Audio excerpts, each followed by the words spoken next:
Inter-American Week of African Descendants, a space for dialogue, reflection, and commitment with equality and inclusion.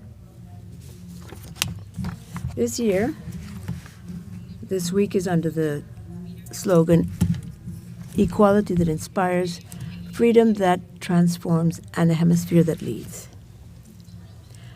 It is a pleasure for me now to begin this afternoon's event entitled Roads Towards Economic Development of Afro-Descendant Women in the framework of this Inter-American Week. As we were saying this morning, in the Americas, the Afro-descendant history is not a separate chapter. It is one of the pillars of our shared history. However, we also know that the structural inequalities, particularly in the field of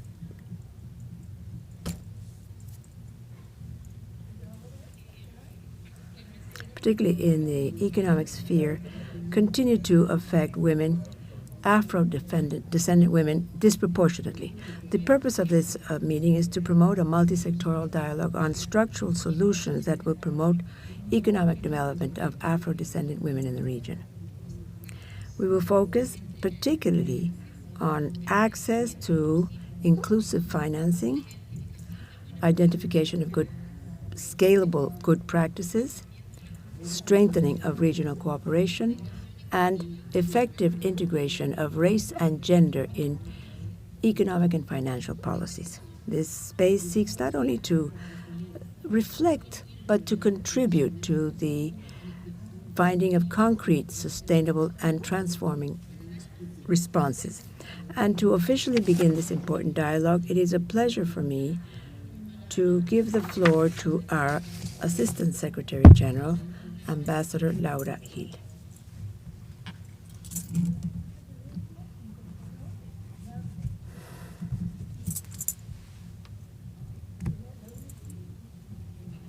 Good afternoon.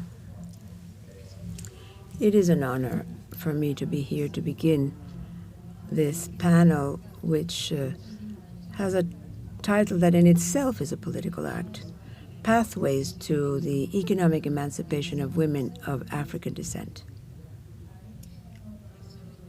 It's not just inclusion, it's not just access, it's emancipation. And that word matters. So here's something that it's not just a statistic, it's an observation. In this hemisphere, being a woman of African descent is to simultaneously bear the weight of two mutually reinforcing systems of exclusion. Racism and patriarchy that do not operate in parallel. They intertwine, and when they feed on each other and find in women's life in access to credit, access to property, justice, the formal labor market, the result is not the sum of two inequalities.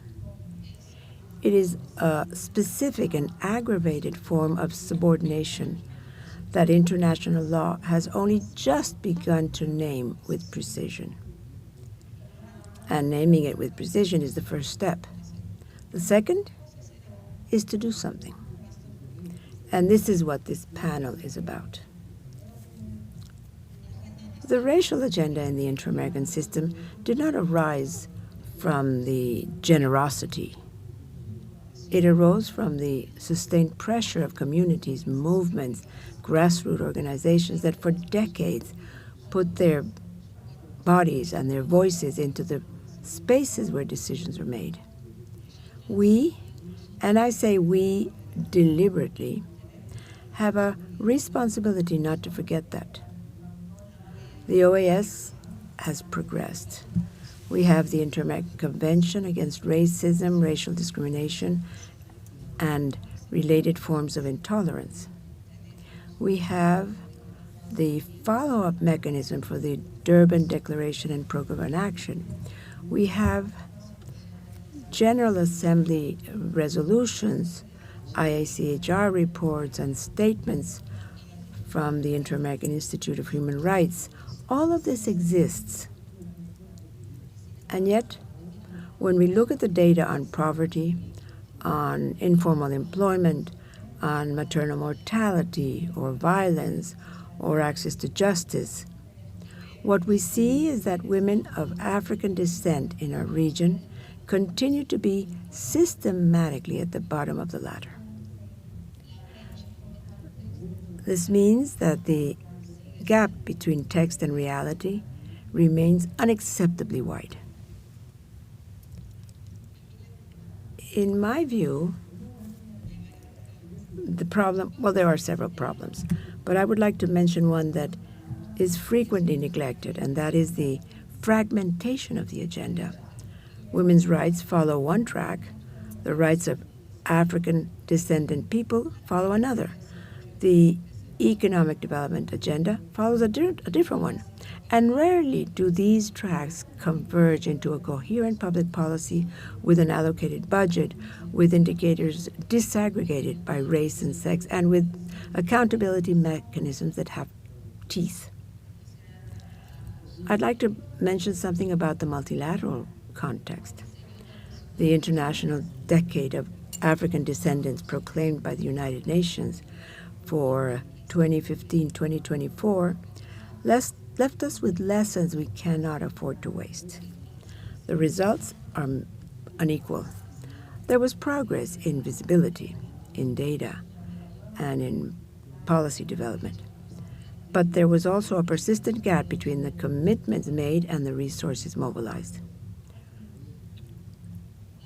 Women of African descent were mentioned in the documents, but rarely were they protagonists in the design of these policies. And we don't need them only as beneficiaries. We need them as deciding. And as for the second block of this panel, I'd like to mention that it's entitled The Economic Architecture and the Framework of International Law, and therefore should recognize that there is a narrative that's gone around for decades, according to which racial discrimination is fundamentally a cultural or social problem, a matter of prejudice, attitudes that are resolved if we educate people. With education, we overcome these prejudices.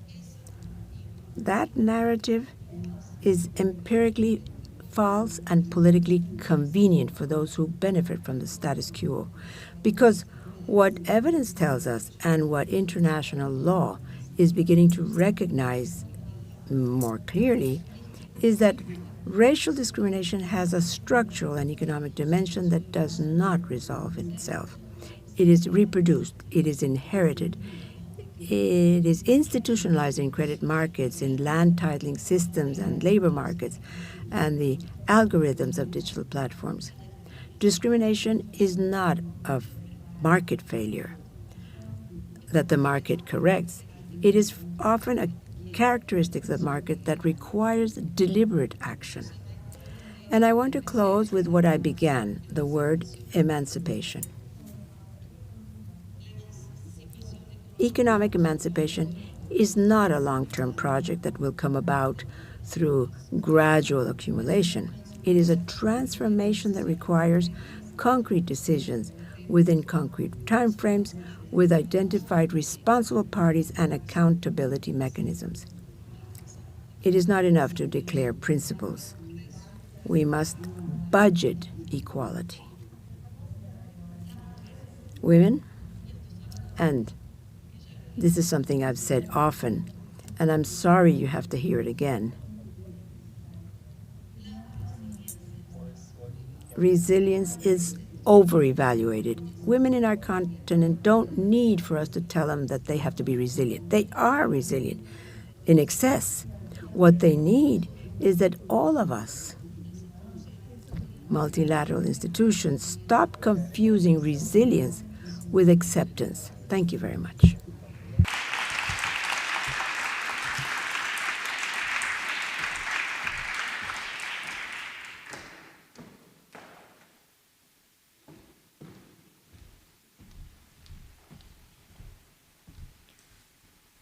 Muchísimas gracias. Thank you very much, Ambassador, for those words. As you said, Resilience, we are resilient. We're very resilient, but we have to continue to fight day in and day out.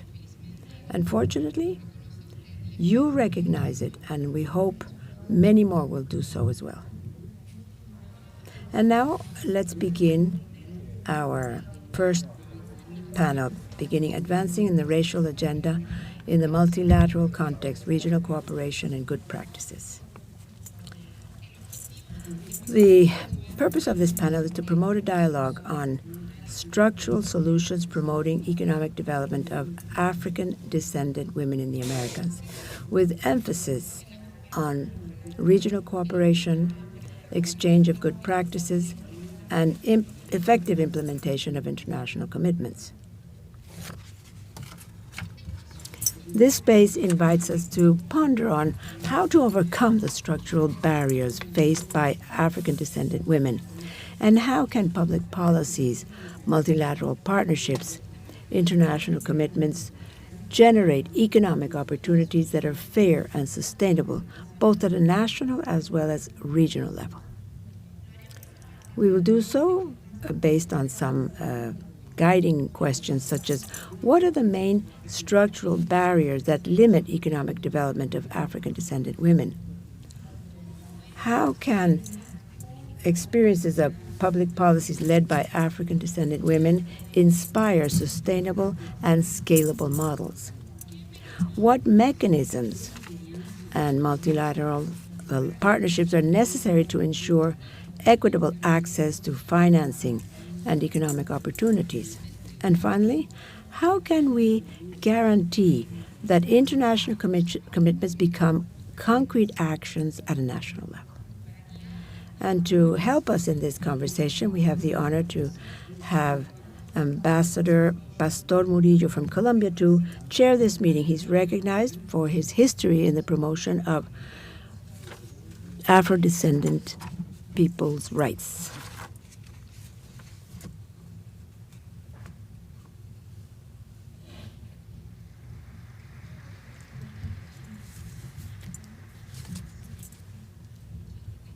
I'd like to remind you that we do have interpretation into the 4 official languages of the organization.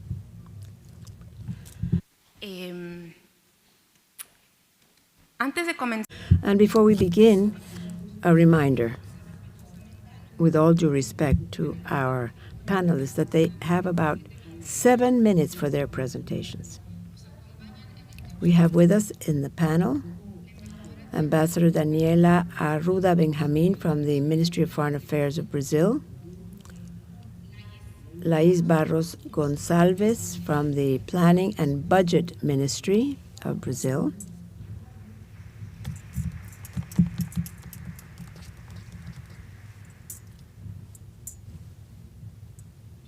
Iraj Egarari from GELEDES, the Institute of Black Women. And I hope I pronounced your name correctly.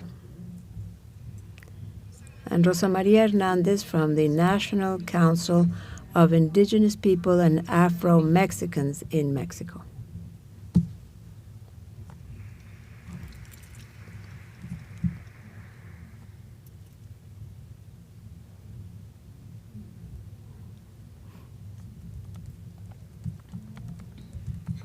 Good afternoon. It is a pleasure and a pride for me to have this opportunity to chair this panel with such outstanding personalities linked to this agenda. A special greeting to Ambassador Laura Gil, the ambassador from Brazil, and all the ambassadors present here today, and of course to our panelists this afternoon. We're going to have 2 virtual participations in this panel today. I had the honor and pleasure of being last November 25 in Brazil in the March of Black Women. Wonderful time. And it was a very happy coincidence. And amongst the voices I heard at the time from the leaders there, one was quite surprising, and And she said, it's not just a question of surviving, she said. It's of living with dignity, with territory, health, memory, and future. The March of Black Women for Good Living and Reparation, historical reparation, which brought out more than 350,000 people, of course, mostly women. We are for Durban 25 years after the Durban Conference, which was the foundational framework of the rights of African descendants as the subject, or recognition of them as subject of international rights. And in a historical moment of recognizing the rights of African descendants here at the OAS, advancing towards an inter-American declaration on the Afro-descendant people and persons led, fortunately, by this organization. We have Roberto Rojas here, who plays an important role in this team. And in that context we're in at this time, where the question of Afro-descendants and the women themselves, just last week we had President Lula from Brazil in the framework of the high-level forum of ECLAC, led by the Vice President Francia Marquez, where the global partnership of Black women came about from the diaspora and from Africa, explaining clearly that this is a vibrant moment, a passionate moment. We heard the objectives of our panel this afternoon: roads toward pathway to the economic emancipation of the African descendant women, which looks to promote space for dialogue of the many dimensions affecting the economic development of African descendant women in the American continent, to present proposals to overcome this situation. We have some guiding questions, and our panelists have the floor to deal with these. I'd like to reiterate them. They were already read before, but I'd like to invite you to advance with our conversation. What are the main structural barriers limiting the economic development of African descendant women in their local, national, regional, and global context? That's one of the questions. How can the public policy experiences led by African descendant women inspire sustainable and scalable models for fair economic transition? What mechanisms and multilateral partnerships are necessary to ensure financing and equitable access to economic opportunities? And finally, how can international commitments be implemented by governments and development banks at a national level? And to discuss these, we're going to begin with our first participant remotely, the distinguished, I hope she's ready, Ambassador Daniela Arruda from the Ministry of Foreign Affairs of Brazil. You have the floor, ma'am.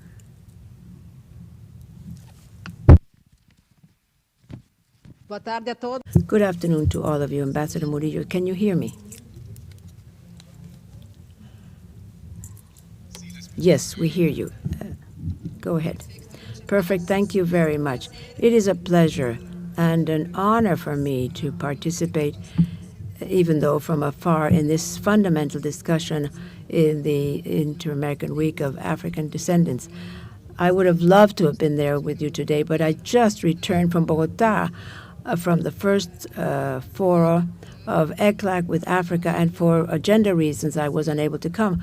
But fortunately, the new technologies allow us to participate remotely, and as I said, for us this is a very important debate, particularly this within this sphere of the ninth Inter-American Week of African Descendants. As the Secretary General mentioned, Laura Gil, and I thank her for her presence and the opening session, this new week at the OAS is another opportunity for all of us, not just to follow the important work of awareness of countries and societies regarding the situation of African descendants in the Americas and the tragic legacy and the trafficking of persons that still, unfortunately, affect the lives of people.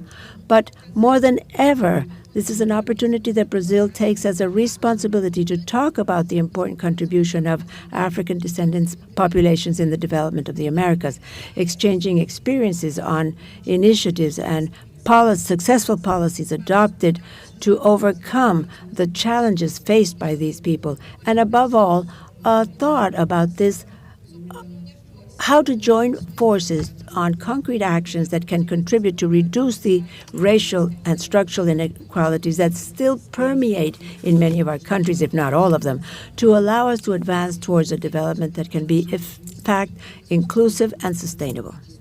The debate of this event today on the pathways for the economic emancipation of the African descendant woman points precisely in that direction that was mentioned in the opening session of finding concrete and transforming solutions to overcome the structural barriers that still limit the economic development of African descendant people, and particularly women, whom unfortunately are still some of the most vulnerable groups of opportunities, economic or inclusion opportunities, as was also mentioned by the Assistant Secretary General. And in this, once again, I thank the OAS for the support of and the inclusion of this in the Inter-American Week, and to Geledes, that was an important partner of the Brazilian government in this agenda, who had the idea of once again proposing this important debate within the sphere of the OAS. I also wanted to congratulate the colleagues that will share this panel today. I'm sure that our debates today will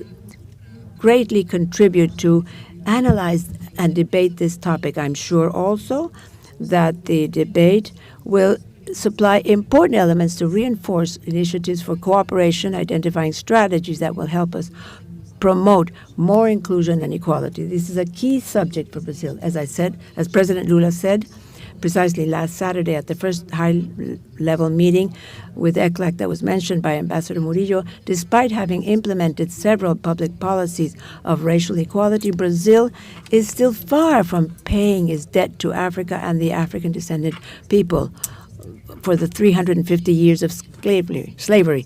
In that sense, we have and continue to be engaged in contributing to advance in this agenda within the multilateral context and regional context, and not only in terms of improving the rules and the consolidation of principles and legal frameworks, many of which were mentioned by the Assistant Secretary General, of which Brazil has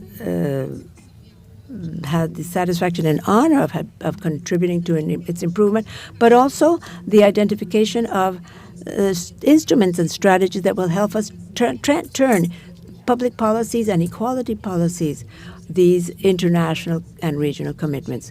With that idea in mind, I remind that 2 years ago, just to mention one example, at the 7th Inter-American Week of African Descendants, the partnership with Colombia and Geledes that's supporting us at this meeting today, we organized a first event on strategies and the economic empowerment of the African descendant women, which led to several very interesting topics that I'm sure will be mentioned today. We also included during our presidency of the event, with the support of Geledes, also a debate on the role of the financial banks and institutions in promoting the economic inclusion of the African descendant population and the effective promotion of equality and justice. We also looked at this topic for the last Commission on Women, which was just wrapped up in New York. We have a colleague from the Ministry of Women who could deepen those details, but precisely we have a panel on economic empowerment of Afro-descendant women for sustainable development, in addition to other initiatives that Brazil is unfolding in this area. And ladies and gentlemen, this is not by chance.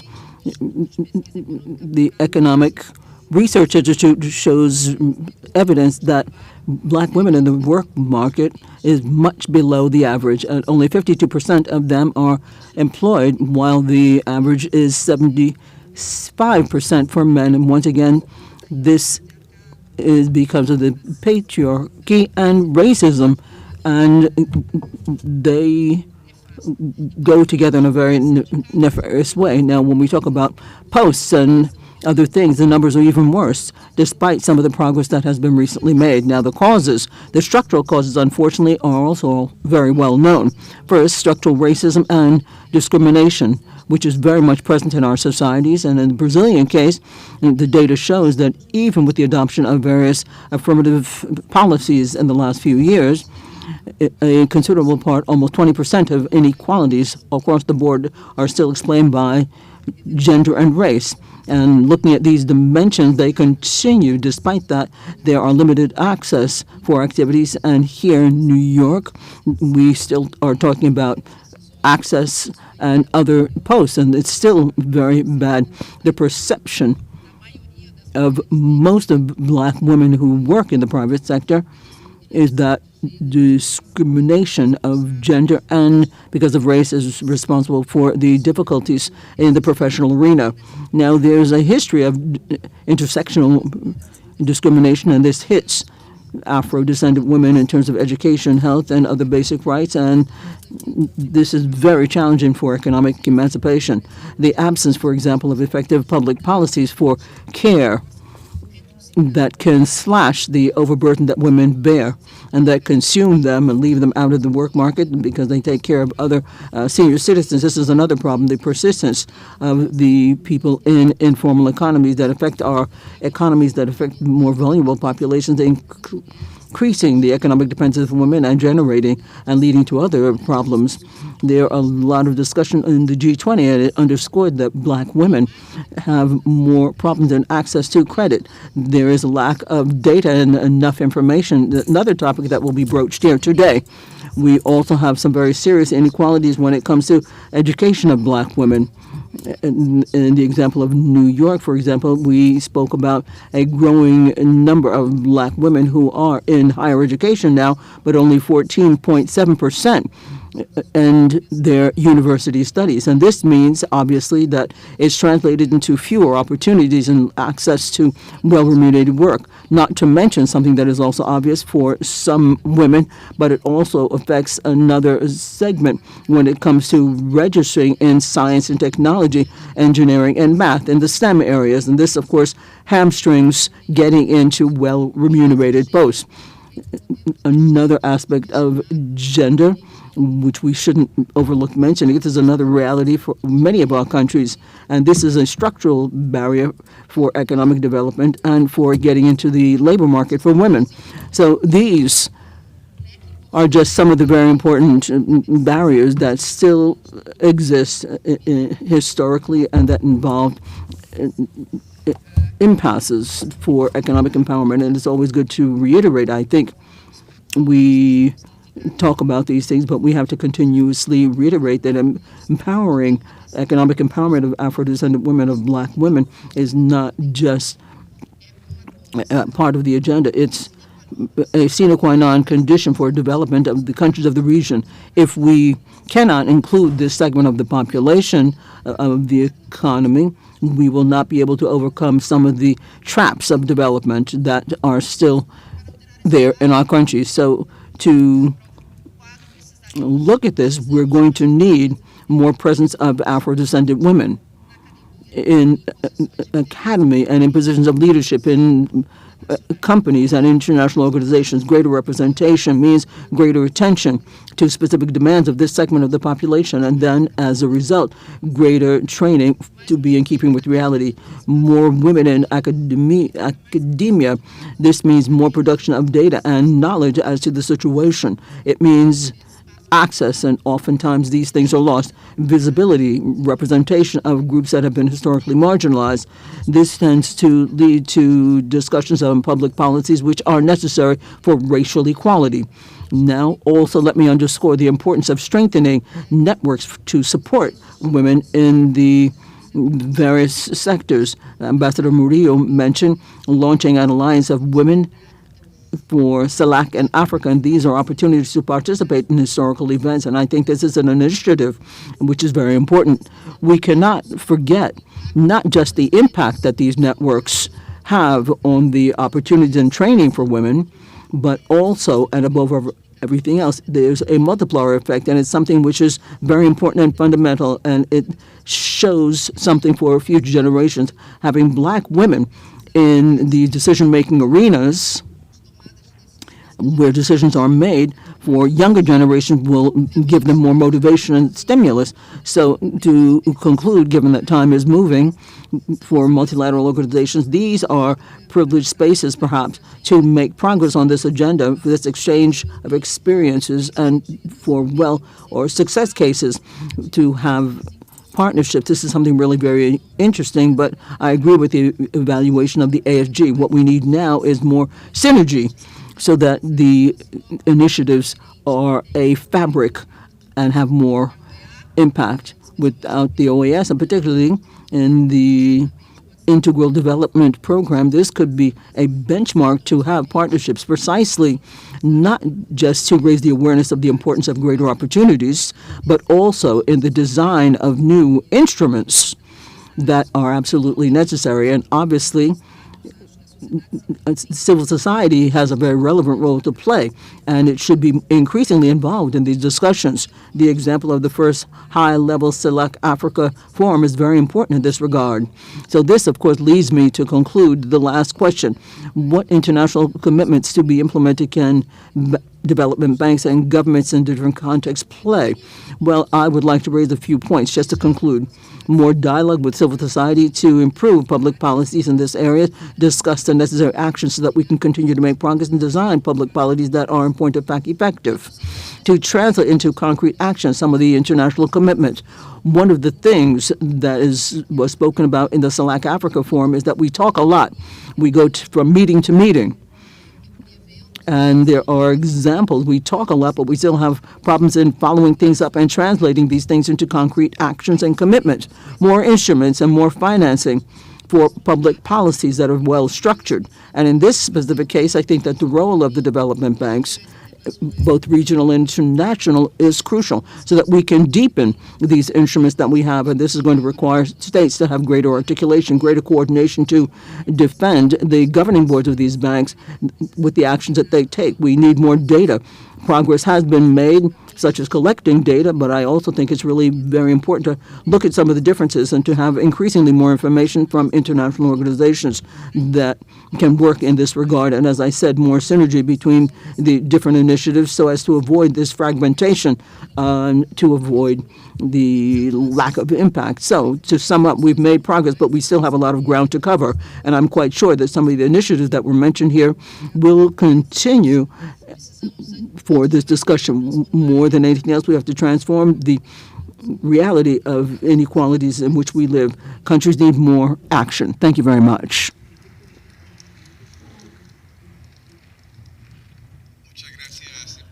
Thank you very much, Ambassador Ahuda. Thank you very much for giving us a general overview of some of the challenges that are part of this long path for empowering women. Thank you very much for bringing to the fore the role of banks in this very important process. Very well. Now, we have with us, on my right, we have the participation of Mrs. Laish Barros Gonçalves. She's from the Ministry of Planning, and the budget of Brazil. The budget. This is really very important because one of the issues that we have on the table is that do we have enough resources to promote this Afro-descendant agenda? Madam Laish, you have 7 minutes. Thank you very much. Good afternoon, Excellencies, representatives of member states, colleagues, partners from international organizations, and civil society. It is an honor to be here today in this space convened by the Organization of American States to reflect on the economic emancipation of Afro-descendant women. I would like to begin from a place that is not only institutional, but also personal. For me, as a Black Brazilian woman speaking about gender and racial equality in international finance, is to speak of presence, but also of absence. It is to speak of those who make it to the decision-making tables and those who have historically been kept away from them. It is to speak about trajectories marked by strength and resilience, but also by persistent inequalities. that have made these paths more difficult and less visible.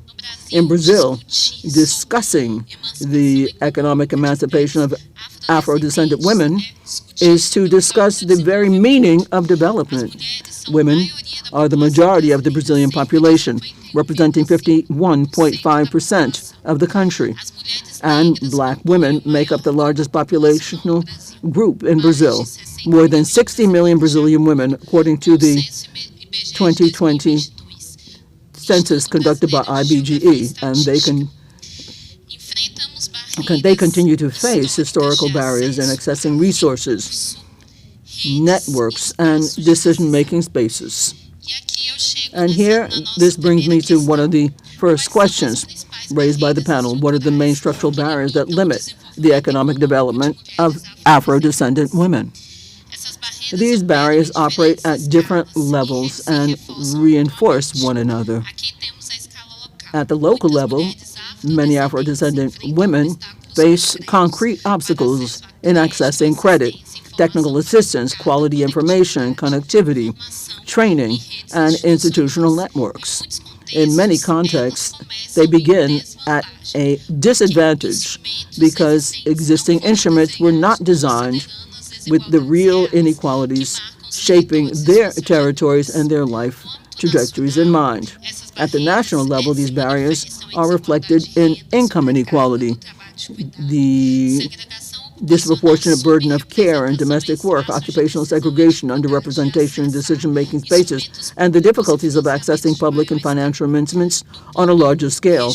At the regional and global levels, these asymmetries reappear when support and financing structures operate based on seemingly neutral criteria that, in practice, fail to recognize historical gender and racial inequalities. And when these inequalities are not taken into account from the very design of financing mechanisms, they tend to be reproduced.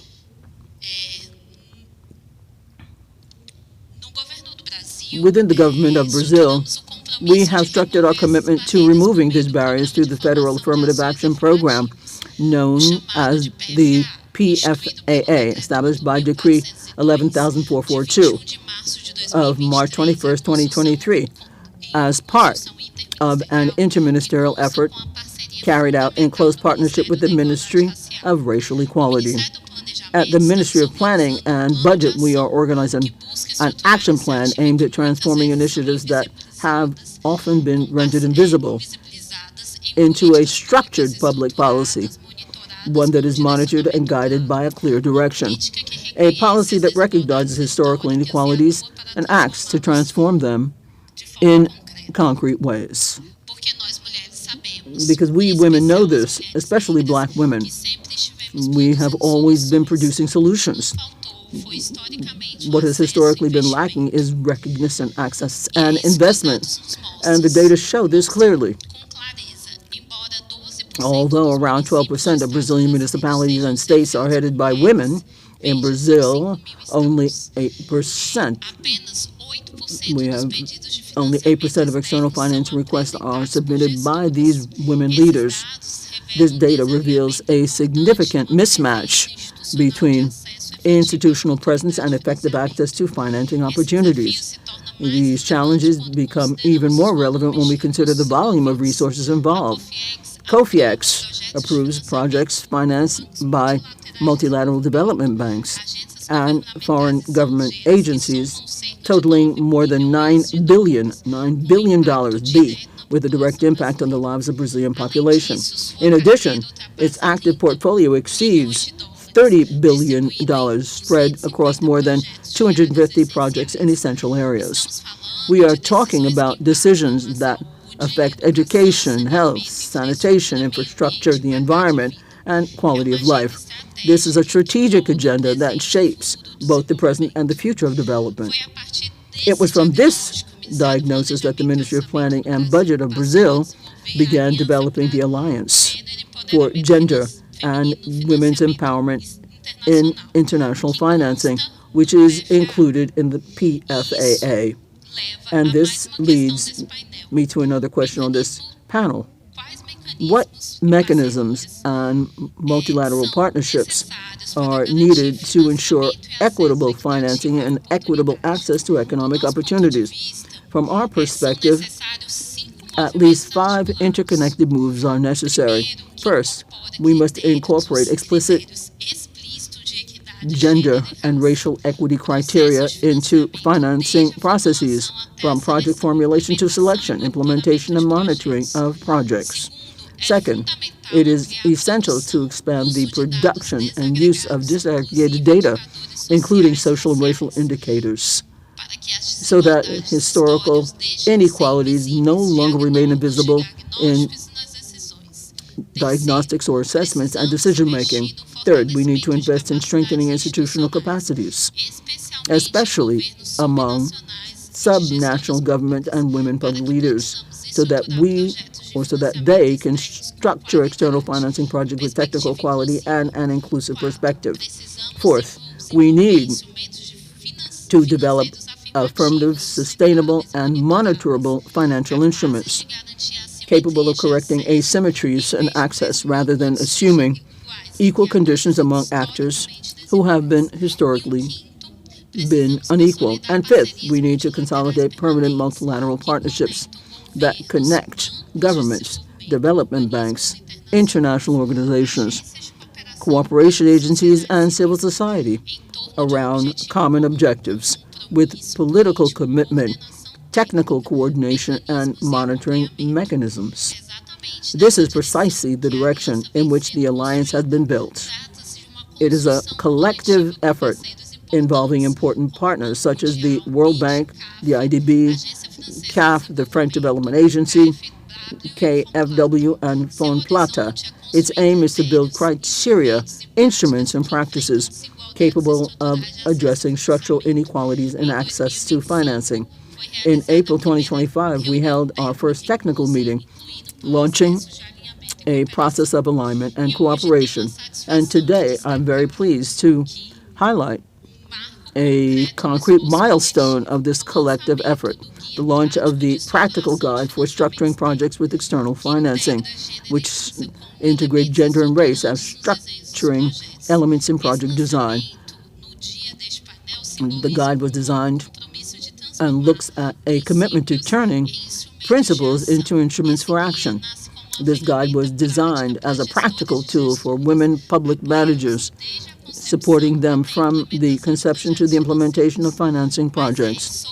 But above all, it is an instrument for change, one that recognizes that development is not neutral, and that if it is not guided by principles of equity, it can reproduce and even deepen existing inequalities.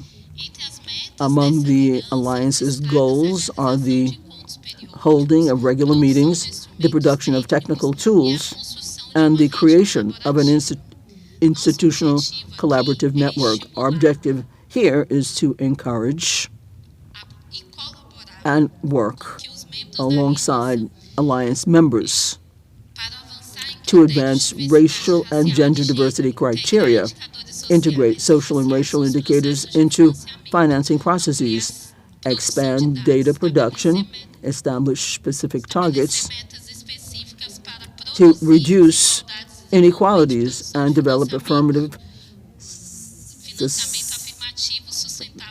sustainable, and monitorable financial instruments. So here, I would like to extend an invitation for those who would like to be involved in the project. We look for the Ministry of Planning and Budget. At the end, I will be in contact, but also we will have all the contacts of our secretaries and our ministry so that we can make progress on this agenda with articulation, with commitment, and collective action. I would like to conclude with a very clear conviction. The economic emancipation of Afro-descendant women cannot be treated as a peripheral side issue. It must be placed at the center of local, national, regional, and global development strategies. There is no gender equality without racial justice, and there is no sustainable development without structurally addressing the inequalities that shape access to resources, opportunities, and power. Being here today is the result of many who came before us, but above all, it is a commitment to many who are yet to come. Thank you very much.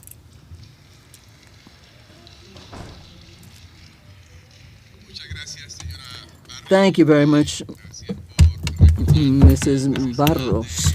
Thank you very much for reminding us of necessary to putting together the institutional architecture so that we have full-fledged participation of women with these concrete actions and concrete initiatives that have been identified by the Ministry of Planning and the budget in Brazil.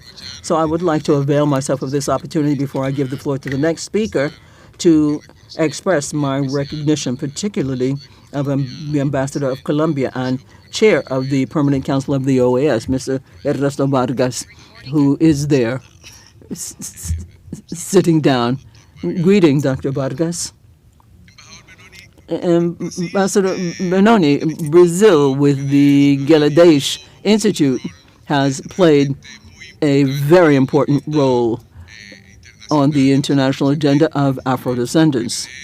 Geladesh is a partner of the Institute, and it's a key player in formulating international declaration on the rights of Afro-descendants in Geneva, so that there we have a partnership which, well, this is another really very important to continue to knit together all of the action on this path. Now, we also know that Brazil has been the leader not only of these initiatives and the goals that bring us together here that are related to equality of women. The 8, I apologize, not 5, but 8, but we have 18 on racial equality headed up by Brazil. And today we have a Sustainable Development Goal, number 18 of these SDGs. We celebrate this initiative by Brazil, and based on that context, I would like to give the floor to Mr. Irad, or Agradi, that is to say, so he can talk to us a little about of these challenges that speak about the path for empowering economically all the women. You have 7 minutes. Thank you very much. You have the floor. Thank you very much, Ambassador Murilo. Thank you very much for your words and for your recognition of all of the work Geladesh does. I would like to begin by saying who should have been here would have been my colleague, Mrs. Leibert, not me, but given other circumstances, she had to quickly get back to Brazil and the role fell on me. So I cannot substitute her at the same level. Nonetheless, I'm here. So when Ambassador Laura Gil made her comments, the Assistant Secretary General, and I truly appreciate the fact that you made it possible for us to enjoy this moment here today. And I also deeply would like to thank Ambassador Daniela, who is with us, or came in at a distance virtually, because she was the first one that came up with the idea of coming here. But when you here spoke about the solution, it's not a simple solution. It's not just an educational process that slashes, brings down a patriarchal, racial, structural system. No. And I would also go so far as to say that the reason why we chose this topic in multilateralism and the role multilateralism plays in promoting the economic emancipation of the Afro-descendant woman is because if you don't have work from multilateralism, we are not going to overcome this challenge. And why do I say that? Because, truth be told, the patriarchy and the racist structures, they are very well organized. They organize themselves globally. They have a global project, which is very clear. And the global project is increasingly bringing more skilled people into the international system. This is done daily into the international community, so that the international community that believes in the possibility of a world that is free of racism the world that is free of the patriarchy, a world that can throw away, can get rid of the shackles of colonialism. This world has to get together too. It has to organize itself. It doesn't organize itself if it doesn't come up with a clear-cut front. We will not have results. And this recognition that racism is structural, it's a structural problem that directly impacts development, was clearly established in Durban in 2001.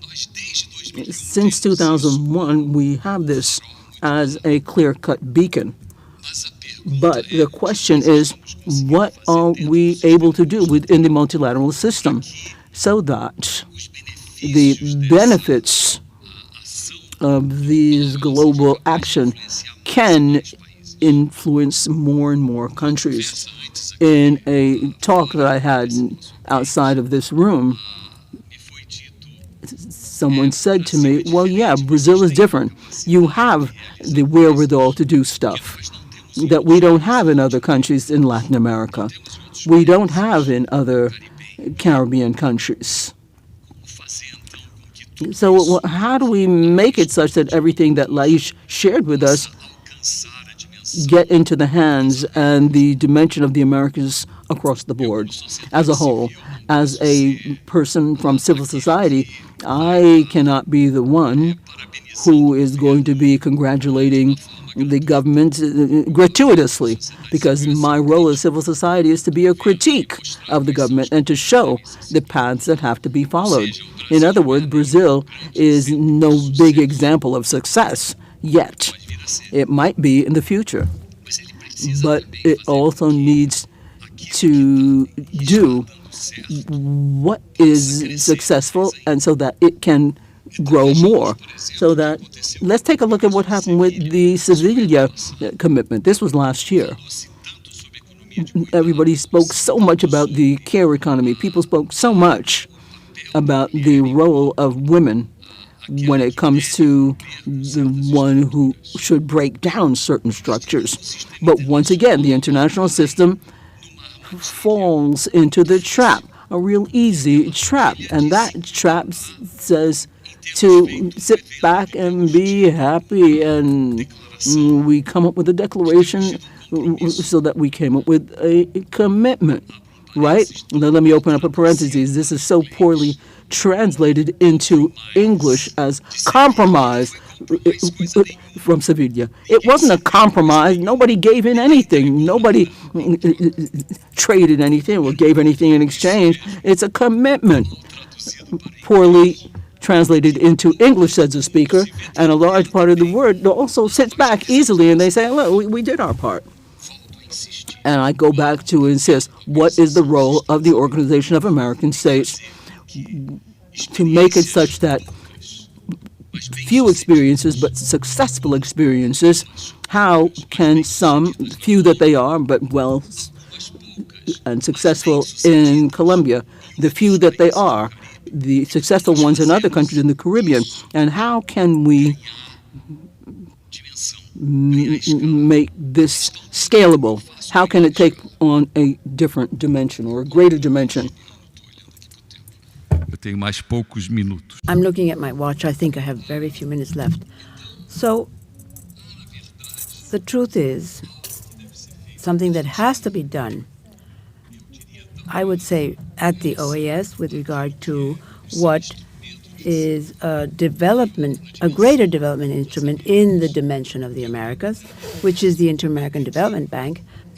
And that bank needs to raise its voice to reach the commitments that are internationally agreed upon, and which lead to the establishment of a broad front, international front, capable of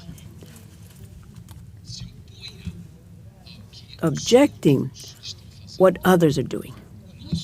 Our role here is to join to those who believe in the free world, of a world free of racism, a world free of sexism, and that make sure that African descendant women have the right place where they can implement projects capable of offering credit, because without credit there's nothing, projects that are capable of betting on the constructive resilience of the African descendant women, which has been shown from life forever, because it's not the case, as was broadly mentioned here. What am I capable of doing in terms of transformation? And to end, so that we recognize what there is there already, solutions where the African descendant women have developed economic experiences based on community networks of solidarity economy, of territorial defense, of sustainable practices that lead to social justice, climate justice, and so many other justice dimensions that we seek to achieve. Those initiatives must be mapped by the Inter-American Development Bank so that they see that economic models are possible, not reproducing the inequalities. The economic models that we have today reproduce the inequalities, expand these inequalities. But these initiatives remain underfinanced. These are initiatives that remain very mildly integrated into the public policies and the global flows of investment. So this is the proposal that Geledes brings. This is the warning that Geledes brings, that we must lead to that transformation, provoke that transformation. And in multilateralism, we have the role of having to join to face the other movement that is so well organized and which is growing day in and day out. We have to put an end to that. Thank you very much.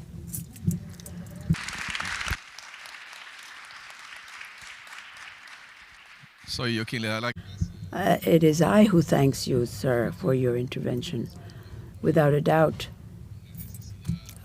need to overcome racism and patriarchy, to be in the center of development as a pathway to ensure women's empowerment, and, as you rightly said, the validity, the role of multilateralism, of organizations like the OAS.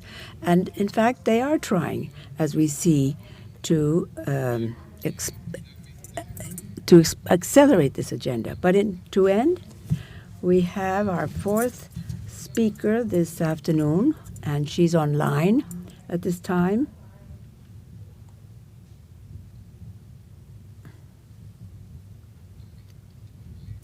Let me give the floor to the distinguished Rosa Maria Hernandez from the National Council of Indigenous People and Afro-Mexicans from Mexico. And of course, Mrs. Hernandez, you have the floor.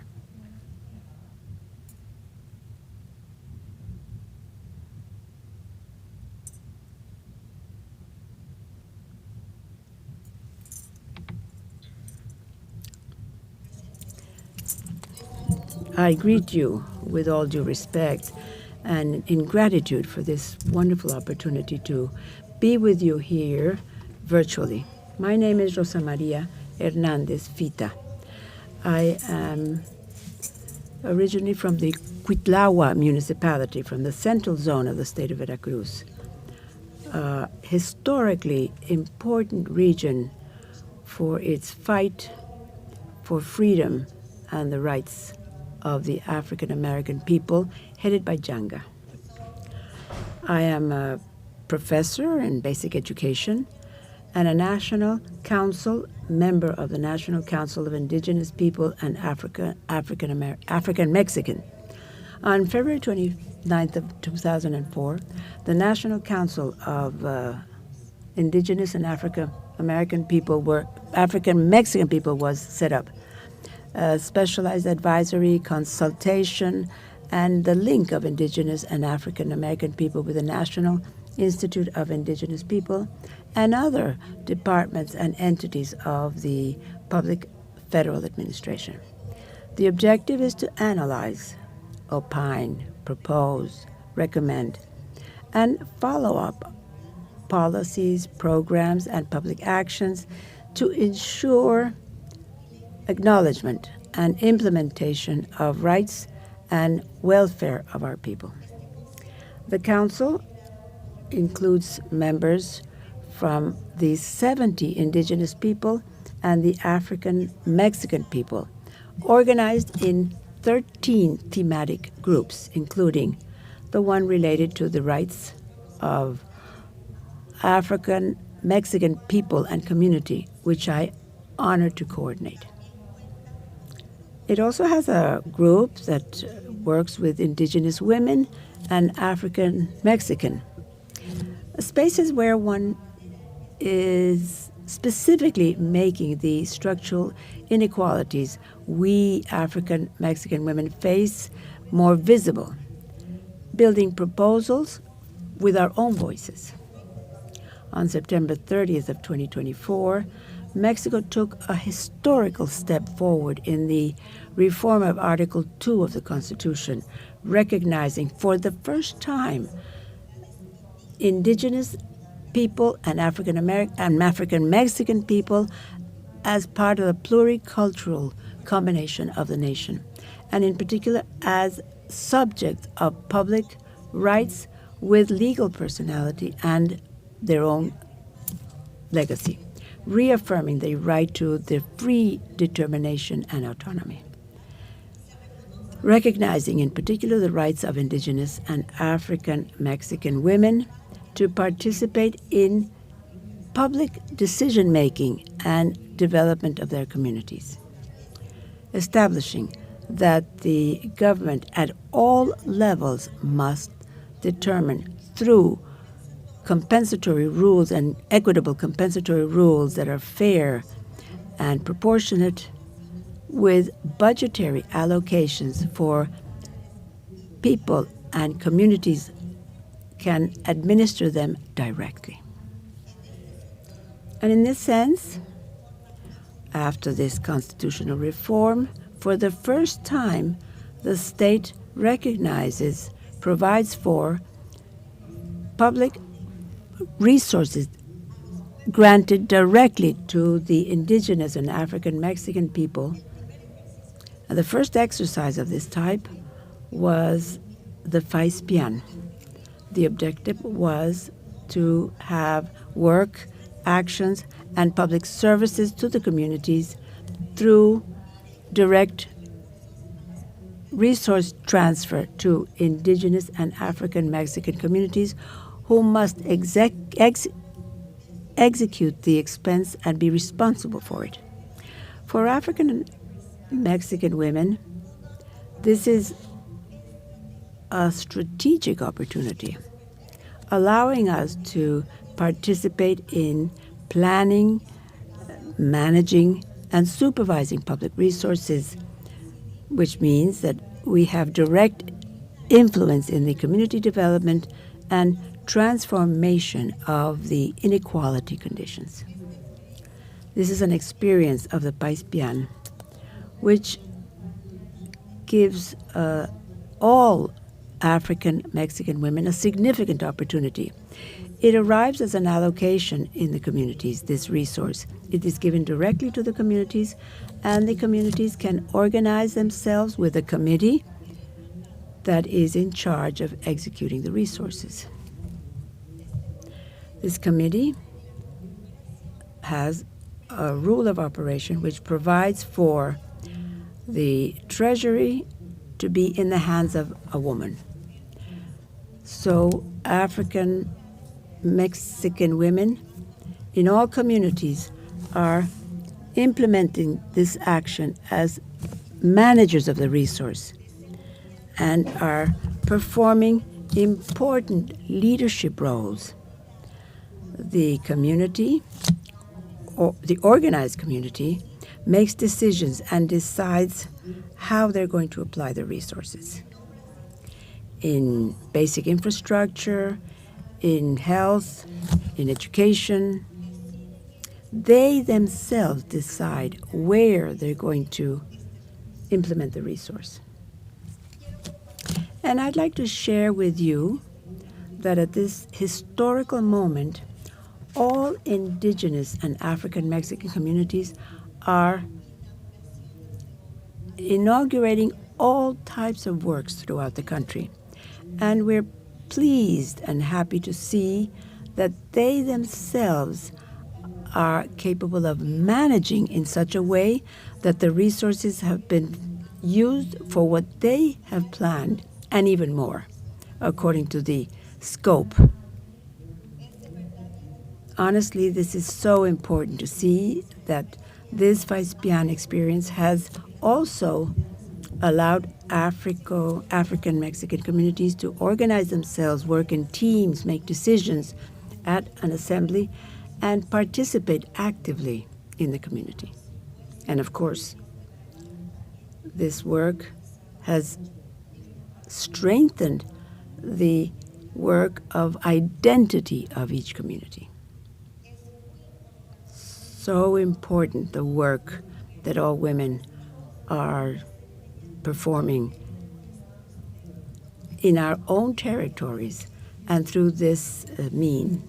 I want to recognize this important work that is being done by each one of the women in their communities.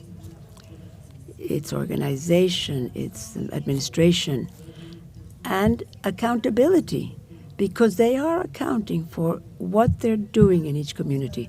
And we're so happy for what they're doing, and we admire them for their work. I'd like to share all the things I've seen with my own eyes.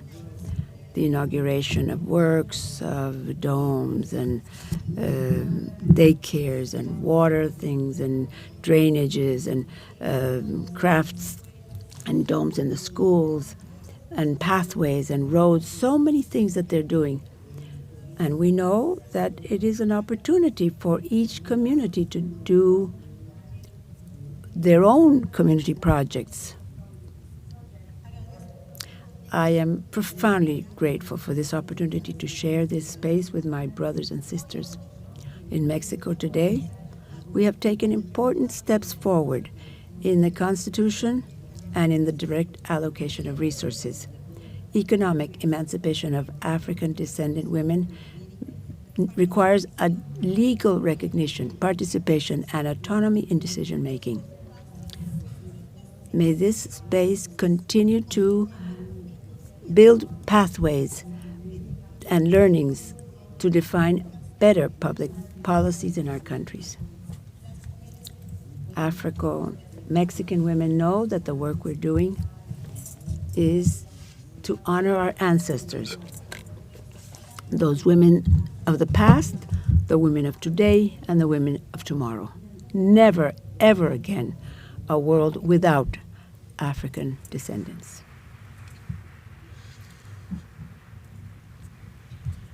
Thank you very much. Thank you very much, Rosa Maria. Thank you for reminding us of the progress in Mexico in this legal architecture and institutional instrumental architecture for the African descendant women. And thank you for telling us about these experiences of the local work that's being done with the indigenous and African Mexican people. Our moderator will tell us if we have a time for a dialogue. I'm in your hands.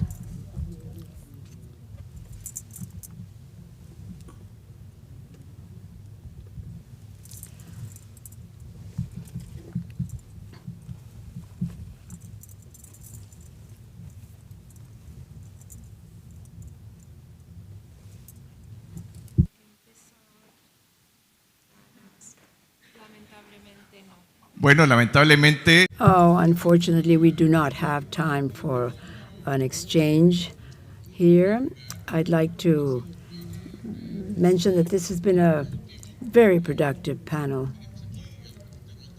We have the significant role of Brazil, and the recent studies of the Inter-American Development Bank showed that African descendant women in Brazil, and we know they have 55% African descendant population, and the women are only about 2% in leading positions in Brazil. 2% of a population that is 55%. I mean, This is a pretty shocking element.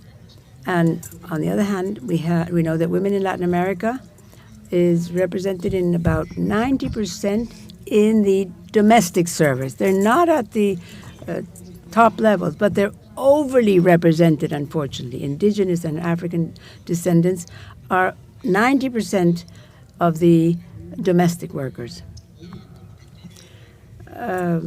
We've been convened to advance in this road towards the construction of racial equity of women and the empowerment of women. And we've been able to see that there are very interesting initiatives in progress that seek to overcome these barriers. And I also want to mention the importance of the indicators of racial equity, as the delegate from the Planning Ministry from Brazil told us about. But even more important is that this partnership that is led today by Brazil and the OAS around this pathway towards racial equality of women is irreversible. And let us give them a big round of applause to our panelists in closing. And thank you all for your attention. Thank you. Mil disculpas, embajador. I apologize, Ambassador Murillo. I was given the difficult job of managing the time. And before we continue, I wanted to express our profound gratitude to the Permanent Mission of Brazil for the inclusion of this very important panel. And furthermore, our gratitude quite sincerely to our panelists this afternoon for their very valuable thoughts, and our dear Chairman, Ambassador Pastor Murillo. And now we're going to have a very brief transition and go into our second panel.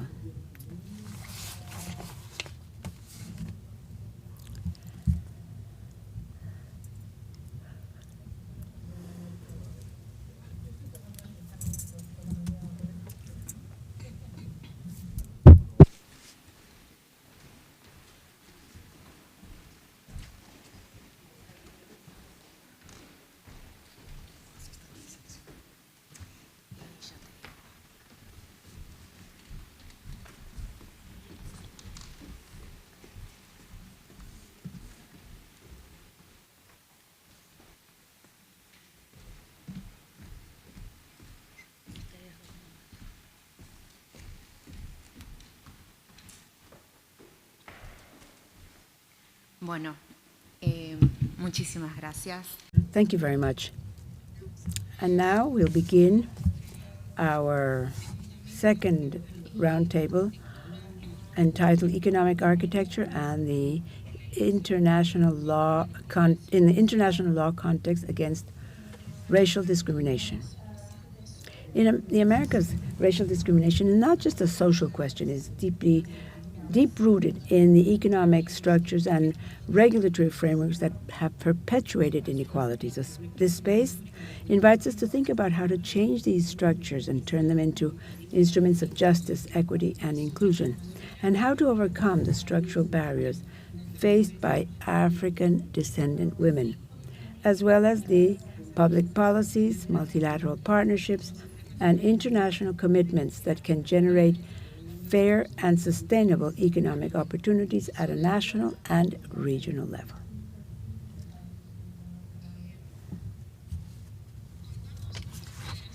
We have as chairman our dear Ambassador Benoni Belli, permanent representative of Brazil at the OAS. Unfortunately, Ambassador, I do not speak Portuguese, but I promise that the next panel, maybe next year, I'll have a little bit of Portuguese or Portuñol or something. So now, allow me, Ambassador, just a few minutes to briefly introduce our distinguished panelists. We once again have Iraj Egrari from the Women's Institute. We have Roberto Rojas Davila, head of the Groups and Vulnerable Situations section of the Social Inclusion Department of the OAS. Thank you very much. Commissioner Gloria Demis, Rapporteur on Right of Afro-Descent Persons at the Inter-American Commission on Human Rights. She will be accompanying us virtually. Y contamos con María And we have Maria Angelica Aguaracema Rodriguez da Costa, General Coordinator of the Women's Guarantee at work in the Women's Ministry in Brazil. Ambassador, thank you very much for chairing this meeting.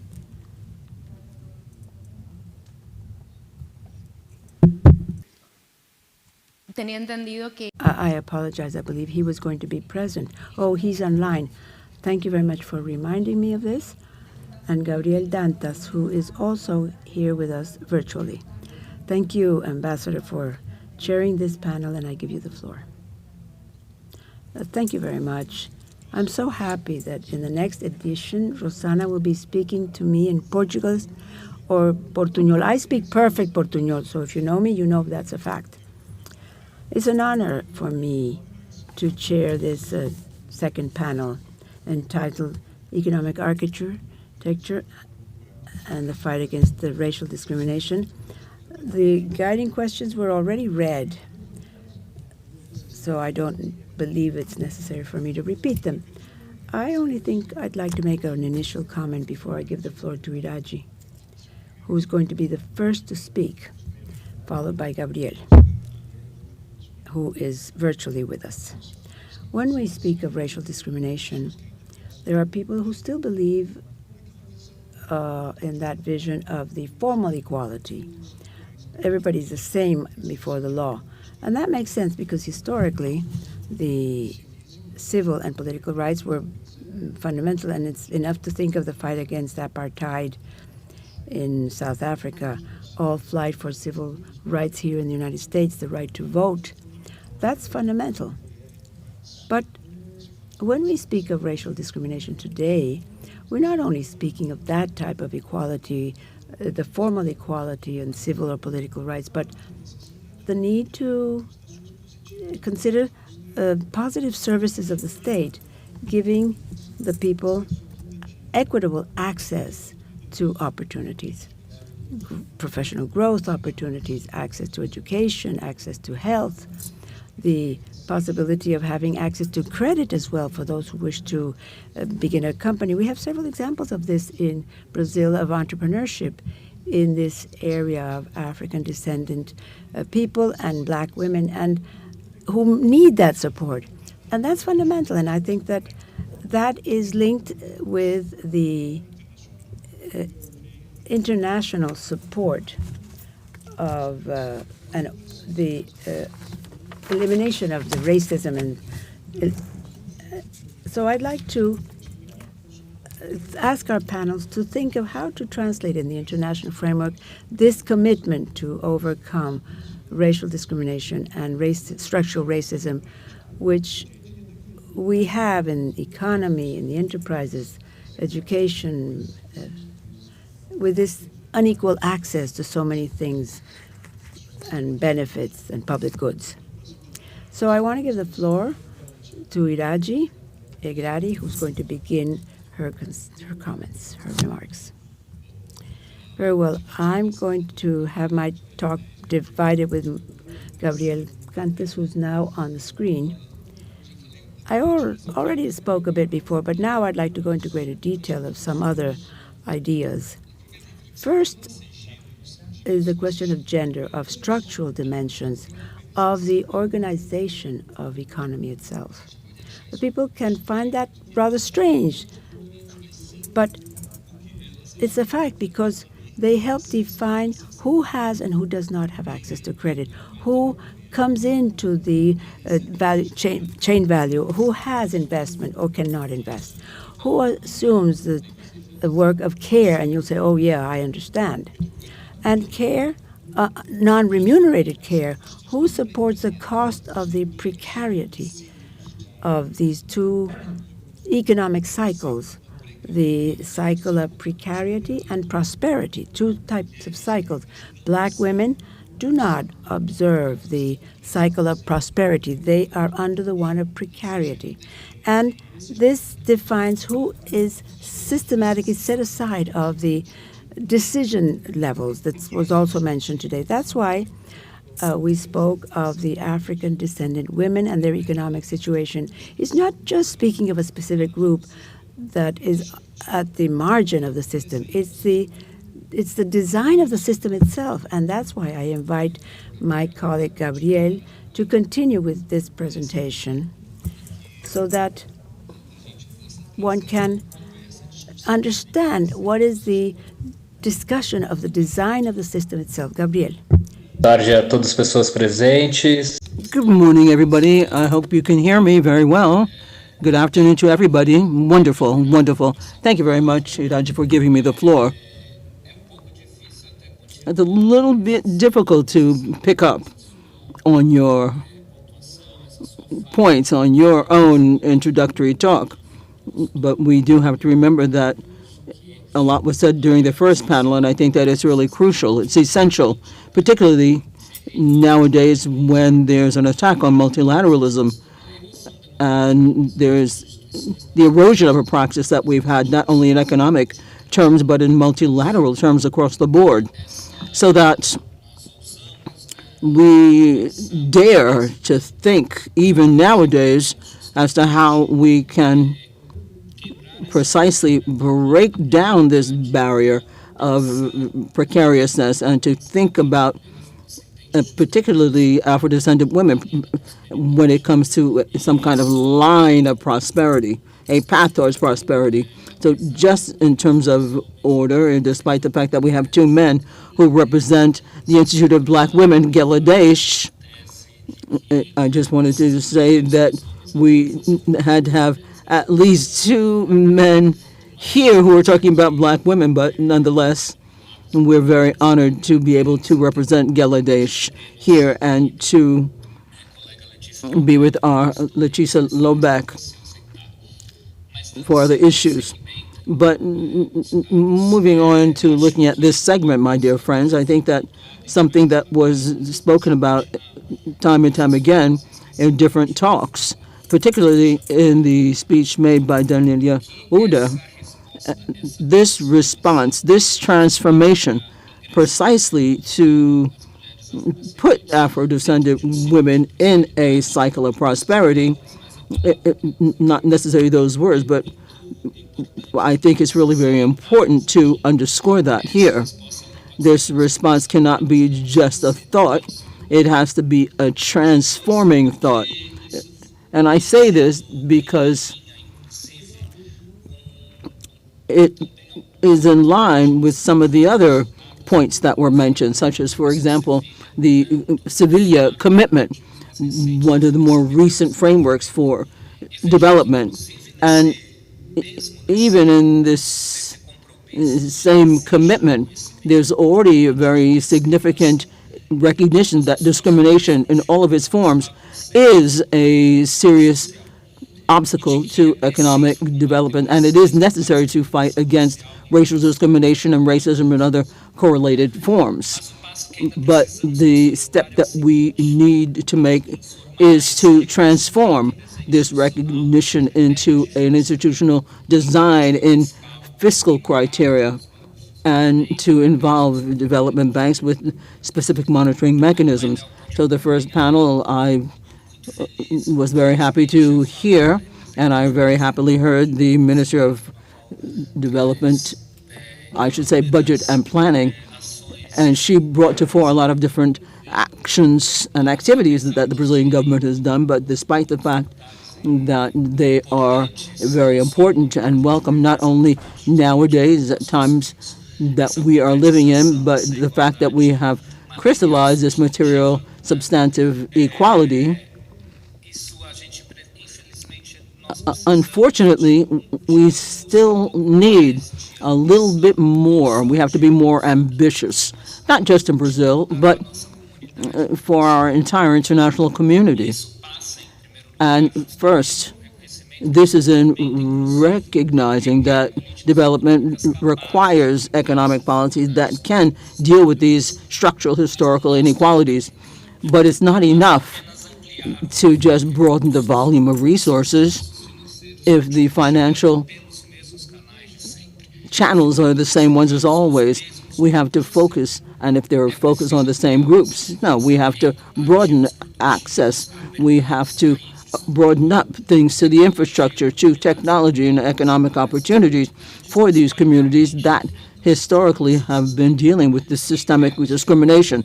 And quite clearly, we're talking here about Afro-descendant women. So I would like to bring to fore a second point, which I haven't heard raised here on the panel. I apologize for this, as it were, but I would like to underscore, secondly, that we have to look at fiscal justice and bring that to fore in this discussion. I think that's another very important point that should be raised, because we don't have this economic empowerment or emancipation, particularly for Afro-descendant women, without any state wherewithal. And I think that this is quite clear when Iraji spoke about the fact that you were talking before the event about some things, and precisely that Brazil has this very singular feature in comparison to other countries, especially here in the Latin American community, and especially when it comes to have the state wherewithal to step up to respond to this situation. That speaks to economic, social, cultural, and environmental and political rights, particularly for black women. But this takes on importance now, and it takes on its own importance precisely because it is necessary that the guarantee for individuals, for example, when we think about fiscal justice, we have to think about this precisely so that we can guarantee that high-income people and major economic structures do things justly for development. And this has been a flag that we have seen in Brazil from the administration in the G20 process. And this has been shored up in Brazilian policies in negotiations on the UN tax declaration. And this position is precisely encouraging this issue to strengthen mobilization of domestic resources, and progressive taxation is crucial for sustainable development, to slash inequality and to make sure development is more inclusive, including using tax policies that are geared towards gender equality and racial equity. But thirdly, another point that I think that we have to underscore, this was already raised here, but we're talking about the reform of multilateral banks. Here I'm talking about multilateral development banks, and these institutions cannot just act as neutral capital channels. They have to explicitly take on the commitment to generate financing policies and investment policies to slash unequal opportunities and to provide opportunities precisely for marginalized communities. And as I already said, and I think Ambassador Huda said this as well, this perspective specifically speaks to Geledes and the idea that we had over the G20 chairmanship on a very high level as to economic empowerment of the Afro-descendant population, and the need to have development banks to spearhead effective economic, sustainable inclusion without being based on racial discrimination. A document, actually, the document itself emphasizes that drafting policies should consider the specific features of the Afro-descendant population, particularly black women, especially economically, and this also has to be understood as part of the agenda of economic development and repertory agenda. As I wrap up, then, the central point is done without running the risk of being rhetorical. It was already mentioned, the fact of monitoring and data. Now, gender looks at evaluation and accountability, and in point of fact, the gender doesn't get into economic decisions, so therefore we have to strengthen dissemination of data by race and sex and other characteristics that are relevant so that we can actually measure what is being done, what is being achieved, who continues excluded, and what policies are in point of fact leading to the structural changes and transformation that we want. I'm going to wrap up by saying the following.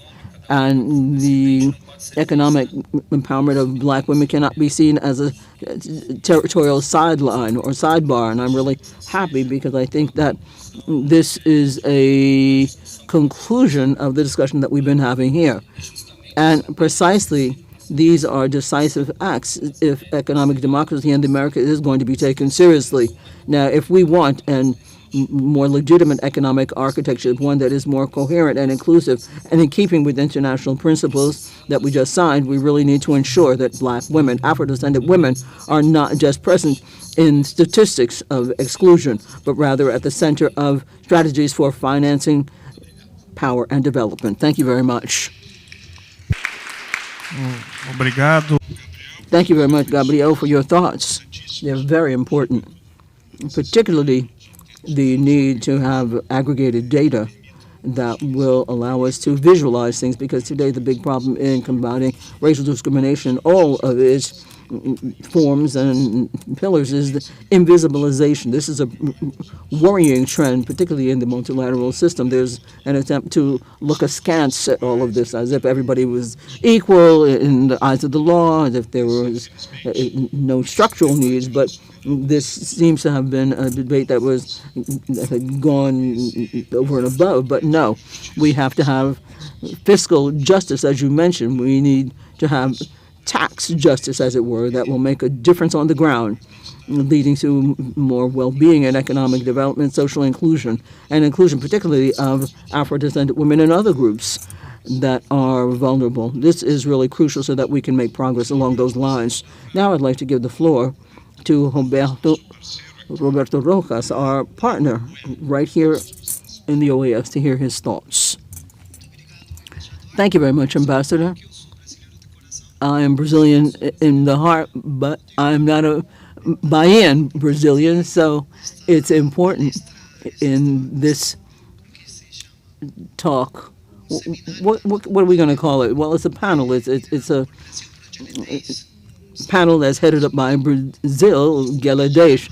I'd like to travel, and the founder of Geladesh does too, but I would like to talk about something, and now I'm going to speak Spanish.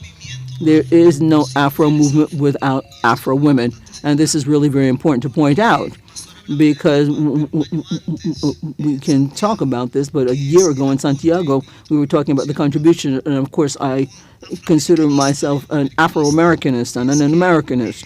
And the important point I wanted to make is that the Declaration and the Santiago Plan of Action is the birth to talk about Afro-descendant rights. And here it's really very important to underscore that women in the Afro movement headed up in this process, participated in Santiago. The government of Brazil was really very important, very, very important.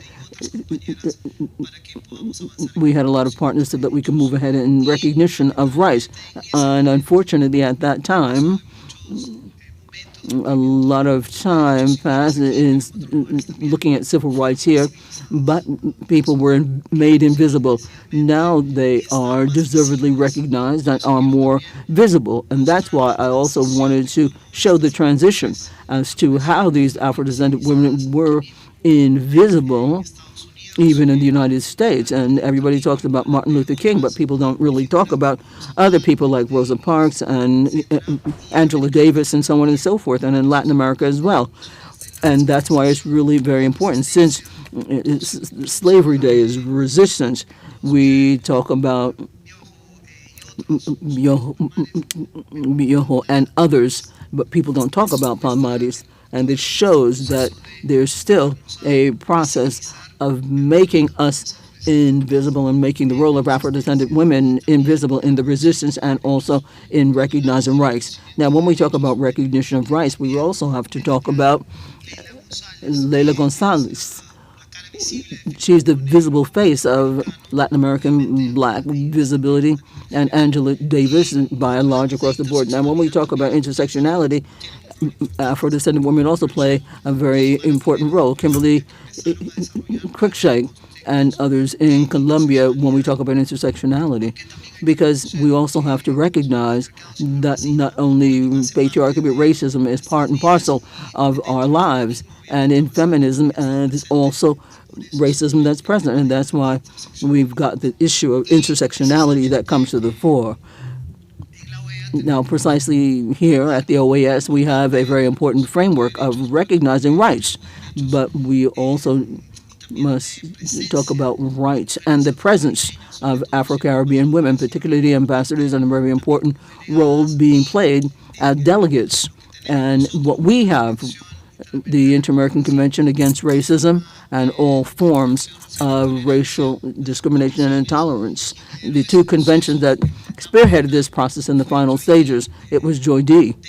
Davis from Antigua and Barbuda who worked so that we could have these two conventions, and so recognition for her too. And then on the other hand, when we talk about the plan of action of men and women alike who are Afro-descendant, it's very important that the women were put into the document despite all of the negative input in Spanish. What you don't say means that they're not present, and that's why we have in the title of the plan of action, in addition to specific articles that also speak about this. It was possible, having the plan, to have an into or high level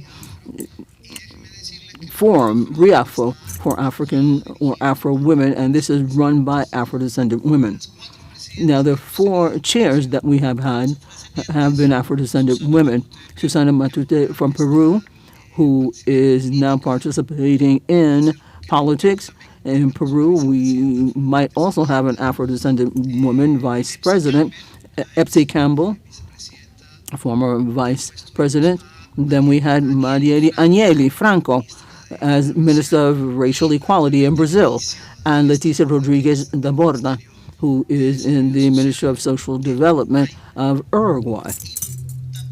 And also, within the framework of RIAFOR and the work that it does, we have a project to strengthen capacities for institutionality and all of the institutions with Afro-descendants.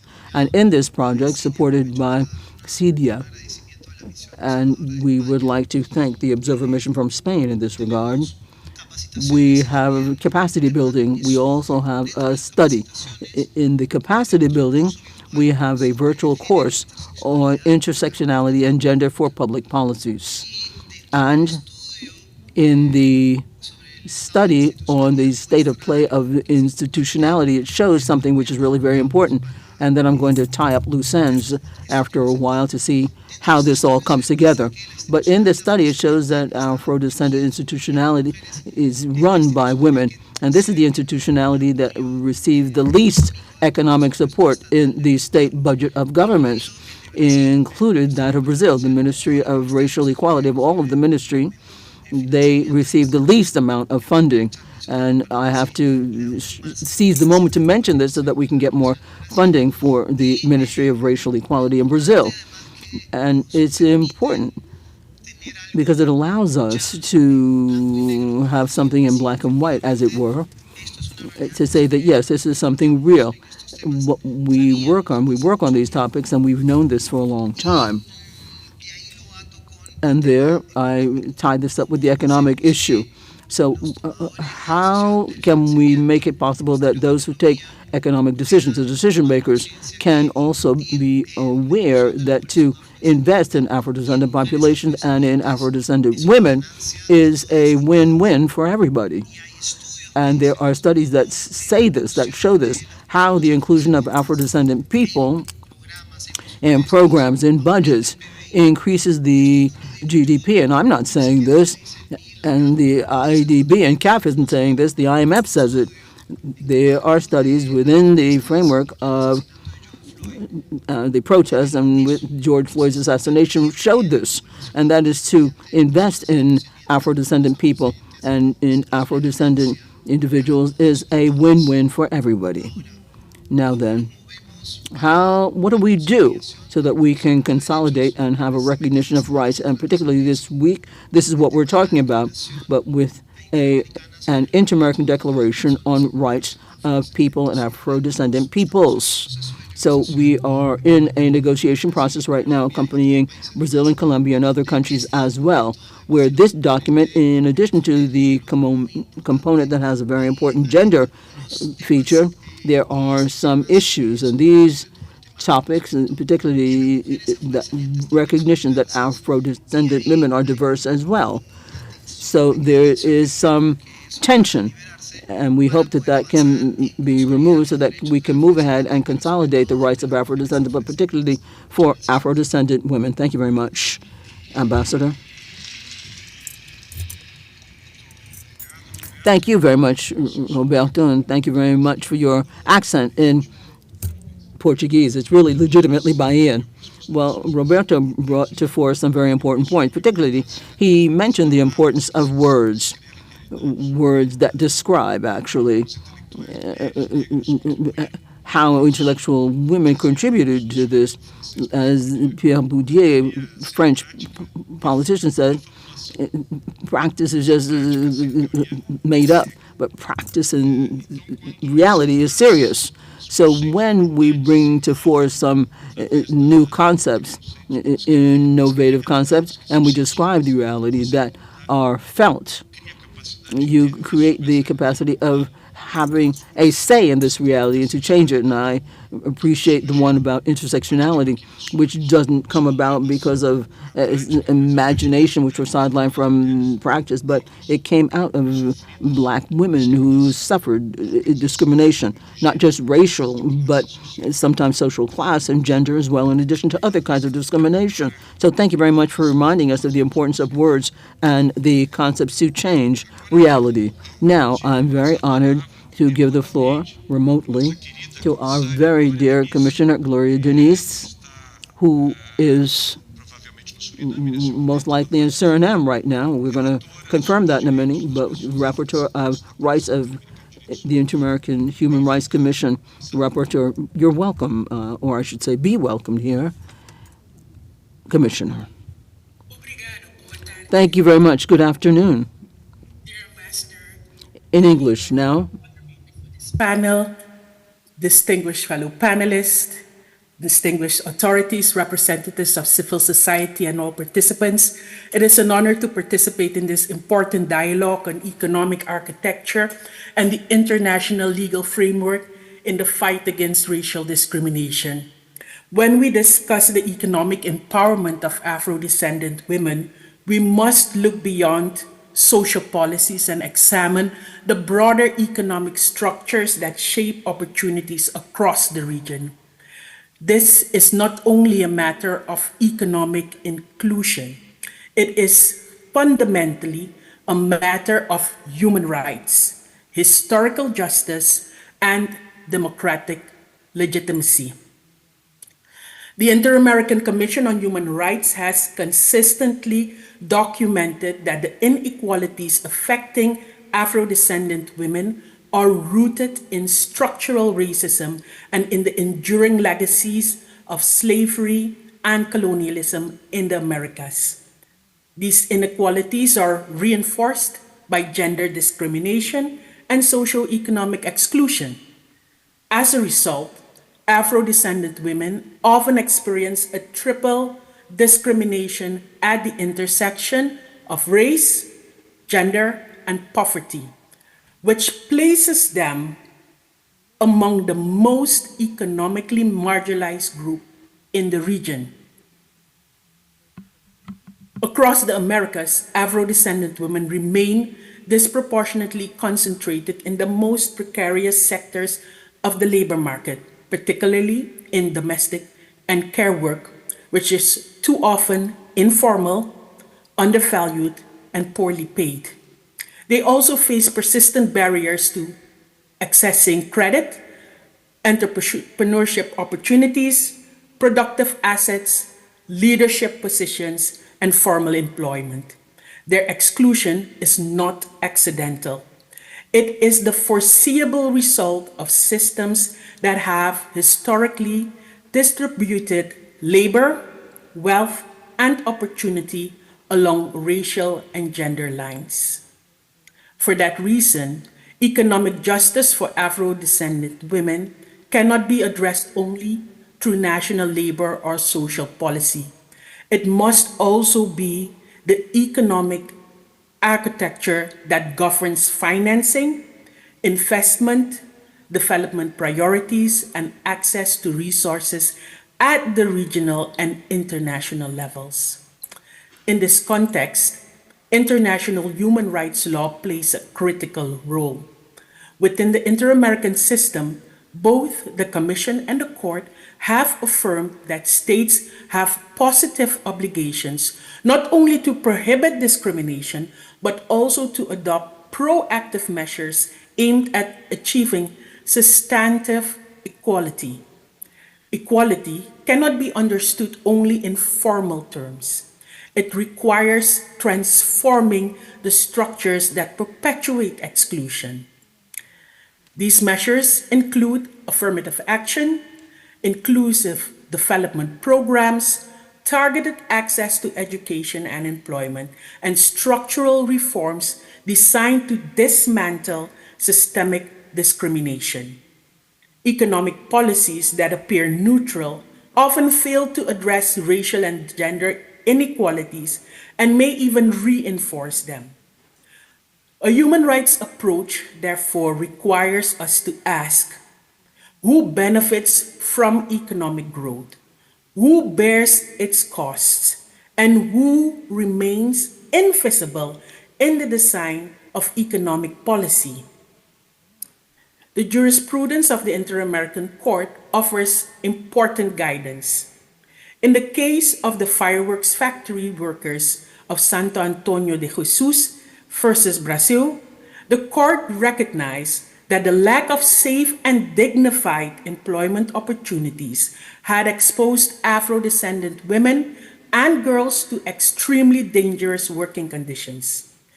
The reparations ordered included not only compensation but also a socio-economic development program aimed at creating alternative employment opportunities, particularly for Afro-descendant women living in poverty. This decision shows that reparations can and should be transformative. It's not enough to repair immediate harm. It's necessary. It's necessary to address the structural conditions that made the violation possible. The principle has broader implications for economic architecture. Development banks, international financial institutions, and regional financing mechanisms shape development outcomes through investment decisions, lending conditions, and technical cooperation. If they do not incorporate a racial and gender perspective, they risk reproducing the very inequalities that states are obligated to dismantle. At the same time, some of the most transformative initiatives in the region originate within Afro-descendant communities themselves. Afro-descendant women are leading community enterprises, solidarity economies, environmental initiatives, cultural economies, and sustainable development projects grounded in dignity, care, and collective well-being. For this reason, multilateral cooperation is indispensable. States, international organizations, financial institutions, and civil society must work together to support effective policies, including affirmative action, scholarship programs, microcredit, digital literacy, targeted public investment, and data disaggregated by race and gender.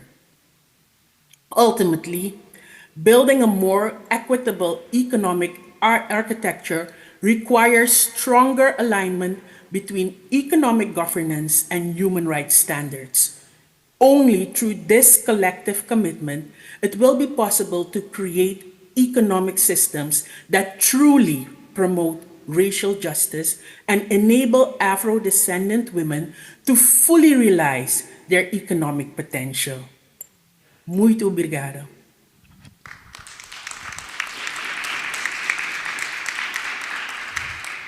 Obrigado. Thank you, Commissioner, and thank you so much for bringing that perspective of human rights into it, which, as was highlighted, should consider the structural aspects that allow the reproduction of the inequality and exclusion based on gender violence and racial discrimination, and also for reminding us that it's important to make an effort at all international institutions, governments, and civil society to place this at the center of all policies and efforts at a local as well as international level. Thank you very much. And I now would like to call on Maria Angelica Iguaracema Rodriguez da Costa, who's also participating online. She's the General Coordinator of the Guarantee of Women's Rights at Work in the Ministry of Women. Maria Angelica, you have the floor. Good afternoon, Ambassador, and thank you very much for giving me the floor. And I hope you can hear me. I imagine you do because I'm getting echo, which, yes, you can continue. Thank you very much to all of you, and thank you for inviting me to participate at this event. It was a last-minute thing, but it's very gratifying, not only to hear all the positions regarding this matter, which is so important even for me as a black woman, but I'd also like to take advantage to congratulate the OAS for proposing this event and for having it, and to Geledes for giving them that idea and for bringing this topic, which I agree is not very visible. You see that everybody's happy to see this, to feel that the empowerment of black women is a question of social and economic development in our countries, and not just a question that is referring only to the black women as such. I also want to mention that my coordination is to try to find ways to promote employability and decent work for women through the expansion of offers and qualification of women, to reduce the informality and to overcome those barriers that prevent women from remaining and to advancing in their jobs and in their careers. Despite the focus, we see in the formal work that our Secretariat acts in a coordinated manner. So I'm also there to support our colleagues and the coordinators, and we consider together the difficulties that women face in aspects like financing, and that the groups that support them also face problems with the financing of projects, many of which are so important and even essential for the survival of these groups. These are most of them are groups of black women and indigenous women as well, many groups of traditional communities, trans women, amongst others, but they're always vulnerable groups. As for the banks and the financing actors, it's important to have meetings with the IDB to consider certain policies for women, to find if we have other projects, which I thought was an important and logic change for the use of resources. The colleague mentioned some of the initiatives that have been considered, some of them quite interesting, and it's important for them to see our reality and to see those of us who work close to the communities to realize that that fight, because of the amount of women who are in this fight to obtain minimum rights shows us that this is an architecture based on a colonialist belief where the southern countries are seen as less developed, as less technological, and that the only contribution is only in the supply of raw material. And I think of these financial international institutions, especially the IMF, and I see their practices and financing of measures of fiscal austerity of the countries that have obtained debts to reduce their expenses with the public services like health or social assistance, amongst others, public services that are actually essential. So it actually limits the economic sovereignty of the countries. And we know that those who most suffer from these measures are precisely the black population, and particularly the black women, who end up with the worst social and economic indicators.